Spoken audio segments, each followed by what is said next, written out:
We are going to start with the reading of the chapter, The Making of a Scientist. Okay. As we have already discussed that, the chapter is about a scientist whose name was Richard Ebright, and he had discovered, he has created the theory about molecular biology. Okay. So now we'll start with the reading of the chapter. At the age of 22, a former Scout of the Year excited the scientific world with a new theory on how cells work.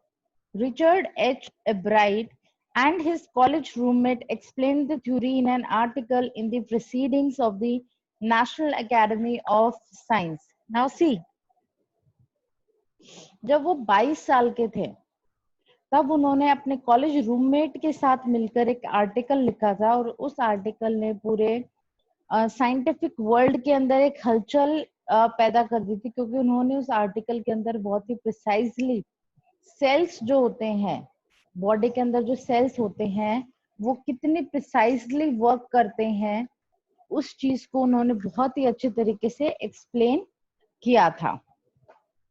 It was the first time this important scientific journal had ever published the work of college students. In sports, that would be like making the big leagues at the age of 15 and hitting a home run your first time at bat.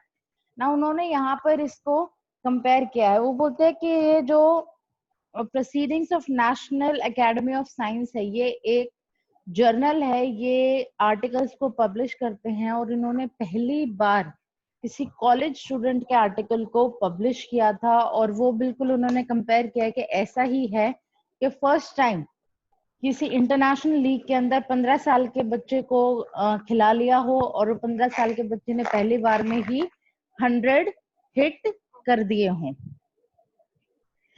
For Richard Ebright, it was the first in a long string of achievements in science and the other fields, and it all started with butterflies. वो बोलते हैं कि Richard एब्राइट के लिए जो उनका जो career है उसके अंदर ये एक माइलस्टोन था, और इनका ये जो करियर है एक तरीके से वो बटरफ्लाइज के साथ स्टार्ट हुआ था. An only child, Ebright grew up north of Reading, Pennsylvania. There wasn't much I could do there, he said. I certainly couldn't play football or baseball with a team of one, but there was one thing I could do, collect things. Now see, Ebright जो है वो अपने parents का इकलौता बच्चा था, and he used to live in north of Reading, Pennsylvania. Pennsylvania एक US में जगह है, और रीडिंग जो है उसका एक छोटा सा टाउन है. एंड वो बोलता है कि वहां पर बहुत ज्यादा बच्चे नहीं थे, जिसकी वजह से वो वहां पर ना तो अकेला बास्केटबॉल खेल सकता था, ना बेसबॉल खेल सकता था, ना फुटबॉल खेल सकता था अकेले.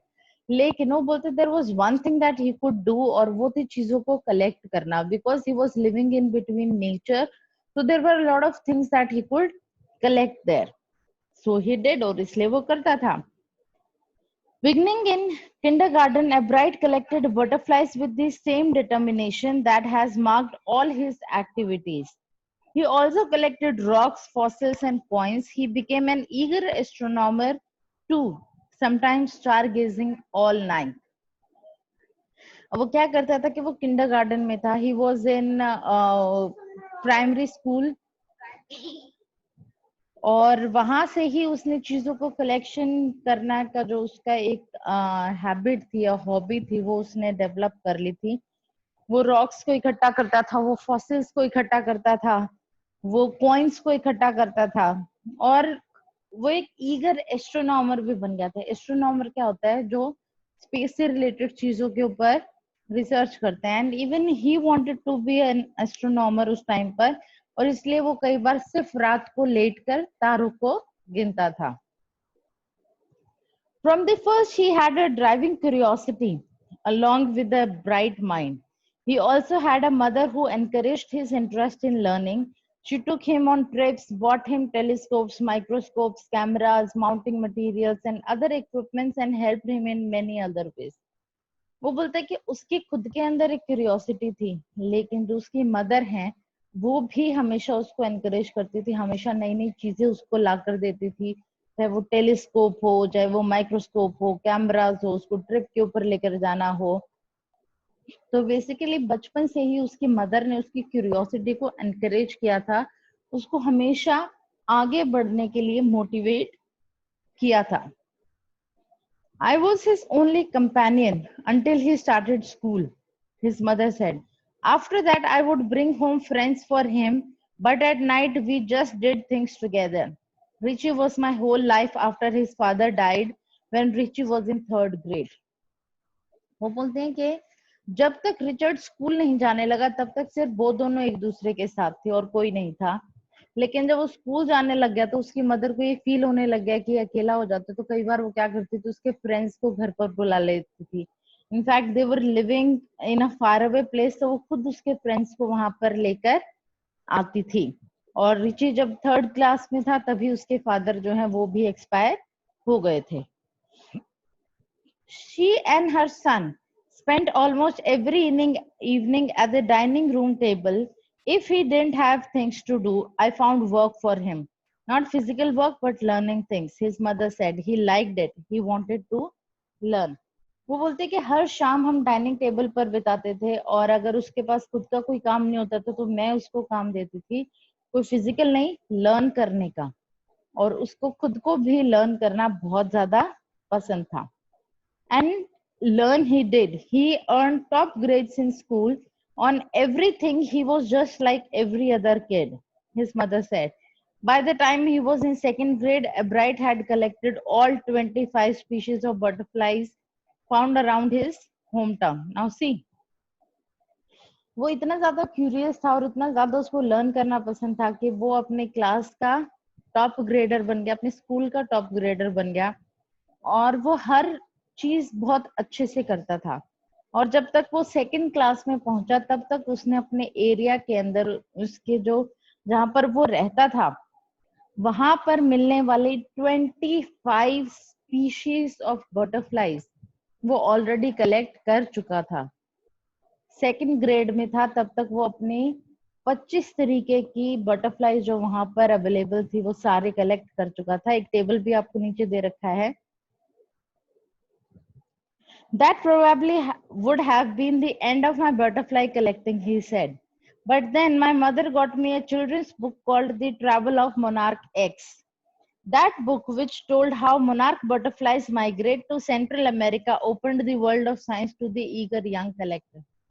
ना उसने अपने एरिया की 25 बटरफ्लाईज की स्पीशीज को कलेक्ट कर लिया था, और रिचर्ड बोलता है कि मेरे लिए वो एंड हो सकता था, लेकिन तभी उसकी मदर ने उसको एक बुक ला के दी, और उस बुक के अंदर था कि किस तरीके से मोनार्क एक्स जो बटरफ्लाईज की एक स्पीशीज होती है वो किस तरीके से सेंट्रल अमेरिका में ट्रैवल करती है, माइग्रेट करती है।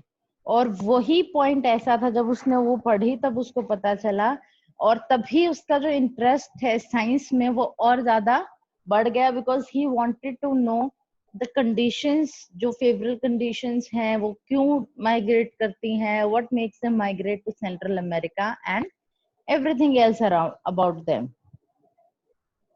At the end of the book, readers were invited to help study butterfly migration. They were asked to tag butterflies for research by Dr. Frederick A. Quanthart of the University of Toronto, Canada.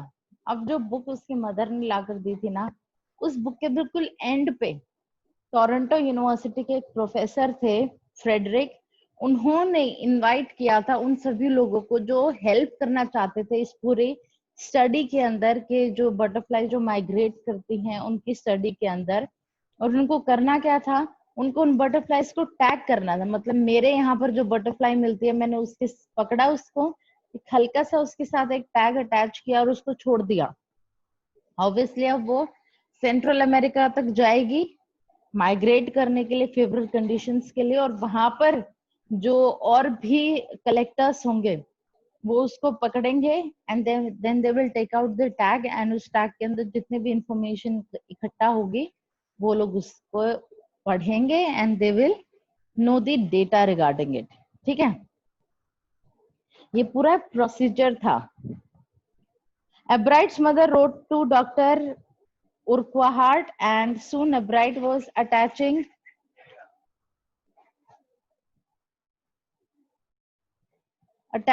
adhesive tags to the wings of monarchs. Anyone who found a tagged butterfly was asked to send the tag to Dr. Urquhart. अब था क्या, जिसको भी वो butterfly मिलती थी tag वाली, तो उनसे रिक्वेस्ट की गई थी कि वो उस टैग को निकालें और उस टैग को डॉक्टर उर्क्वाहार्ट तक पहुंचा दें. The butterfly collecting season around reading lasts 6 weeks in late summer. If you are going to chase them one by one, you won't catch very many. So the next step for Ebright was to raise a flock of butterflies. He would catch a female monarch, take her eggs, and raise them in his basement through their life cycle from egg to caterpillar to pupa to adult butterfly. अब यहाँ पर उसने और ज्यादा advance वो किया. बोलते हैं कि 6 हफ्ते का टाइम होता है जब आप उनको कलेक्ट कर सकते हो, और एक एक करके पकड़ोगे तो obviously won't be able to do that. तो उसने क्या किया, अपने घर की ही बेसमेंट में उनको ब्रीड करवाना स्टार्ट किया. एक मोनार्क को उसने पकड़ा, उसके एग्स को लिया, फिर उनको धीरे धीरे उनको डेवलप होने दिया, और फिर प्यूपा बना, कैटरपिलर बना, फिर प्यूपा बना, फिर अडल्ट बटरफ्लाई बनी वो. Then he would tag the butterfly wings and let them go. फिर जो बड़े हो जाती थी तब वो उनको टैग लगा के उनको जाने देता था. For several years his basement was home two thousands of monarchs in different stages of development. और वो बोलता है कि कई सालों तक उसकी जो बेसमेंट है उसमें थाउजेंड्स ऑफ मोनार्क बटरफ्लाईज को उसने ऐसे ही ब्रीड करवाया था. Eventually, I began to lose interest in tagging butterflies. It's tedious and there's not much feedback. Ebright said. In all the time I did it, he laughed. Only 2 butterflies I had tagged were recaptured, and they were not more than 75 miles from where I lived. और फिर वो बोलते हैं कि धीरे धीरे जो उसका इंटरेस्ट है वो बटरफ्लाईज को टैग करने में कम होने लगा. क्यों? क्योंकि उसने जितनी भी बटरफ्लाईज को टैग किया उसमें से सिर्फ 2 रिकैप्चर हुई, और वो दोनों भी सिर्फ 75 माइल्स के एरिया के अंदर ही पकड़ी गई थी, इसलिए कोई बहुत ज्यादा डेटा भी उनसे कलेक्ट नहीं हो पाया था. Then in the 7th grade, he got a hint of what real science is when he entered a county science fair and lost. अब क्या हुआ, जब वो 7th ग्रेड में हुआ तो एक काउंटी साइंस फेयर हुआ था. उस फेयर में उसने पार्टिसिपेट किया और वो वहां पर हार गया. And that was the point जब उसको एक्चुअली में रियल साइंस क्या है उसके बारे में पता चला था. It was really a sad feeling to sit there and not get anything while everybody else had won something. बोलता है कि वो बहुत ही बुरी फीलिंग थी वहां पर बैठना और हारना और दूसरों को जीतते हुए देखना, ये जानते हुए कि आपके अंदर वो पोटेंशियल है, आपके अंदर वो इंटरेस्ट है, उसके बावजूद वहां पर बैठना, खुद को हारते हुए देखना और दूसरों को जीतते हुए देखना. That was a turning point for him. His entry was slides of frog tissues which he showed under a microscope. He realized the winners had tried to do real experiments, not simply make a neat display. और फिर उसने इस चीज को realise किया कि उसने जो चीज बनाई थी वो थी एक फ्रॉग की टिश्यूज की एक स्लाइड माइक्रोस्कोप के नीचे, और उसने रियलाइज किया कि जो विनर है उन्होंने रियल एक्सपेरिमेंट किए थे, ना कि किसी नीट डिस्प्ले को माइक्रोस्कोप के नीचे लगा दिया था. तो उसने सोचा कि नेक्स्ट टाइम जब वो पार्टिसिपेट करेगा he will do something real. Already the competitive spirit had drives. Richard Ebright was appearing. I knew that for the next year's fair I would have to do a real experiment, he said. The subject I knew most about was the insect work I would be doing in past several years. और फिर उसने ये चीज decide कर लिया कि next time वो एक रियल एक्सपेरिमेंट करेगा. और फिर उसने इसी चीज को सोचा कि पिछले इतने सालों से वो इंसेक्ट्स के ऊपर जो रिसर्च करते हुए आ रहा है वो उसी को अपने प्रोजेक्ट में पेश करेगा. So he wrote to Dr. Urquhart. अब उसने क्या किया, जो टोरंटो की यूनिवर्सिटी के थे डॉक्टर उर्कुआ हार्ट, उनको एक लेटर लिखा आइडियाज मांगने के लिए कि मैं अपने एक्सपेरिमेंट में क्या नया कर सकता हूँ. And back came a stack of suggestions for experiments. Those kept Albright busy all through high school and led to prize project in county and international science fair. और फिर मिस्टर उक्वा हार्ट ने उसको बहुत सारे सजेशंस भेजे. पूरे middle school में वो उन्हीं एक्सपेरिमेंट्स के ऊपर काम करता रहा, हाई स्कूल में उन्हीं एक्सपेरिमेंट्स के ऊपर काम करता रहा, और फिर सिर्फ काउंटी नहीं, इंटरनेशनल साइंस फेयर में भी उसने प्राइज जीते. For his 8th grade project, Albright tried to find the cause of a viral disease that kills nearly all monarch caterpillars every few years.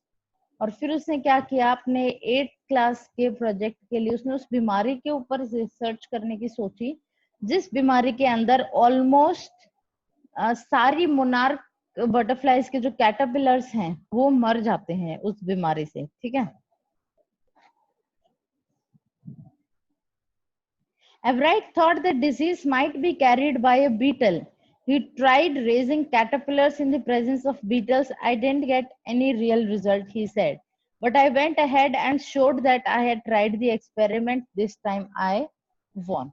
और फिर उसने क्या किया कि एक उसने रिसर्च की अपने बेसमेंट के अंदर ही कि उसने मोनार्क के कैटरपिलर्स को पालने की कोशिश की बीटल्स की मौजूदगी में, लेकिन उसका कोई फर्क नहीं पड़ा.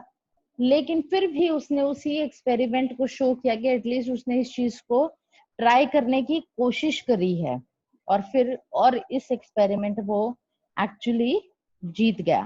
ठीक है. अब ये थोड़ा सा रहता है, we are running out of time, तो बाकी का हम कल करेंगे. ठीक है. Just read the chapter and we will be completing this chapter's reading tomorrow, and then we will be focusing on the question answers. ठीक है.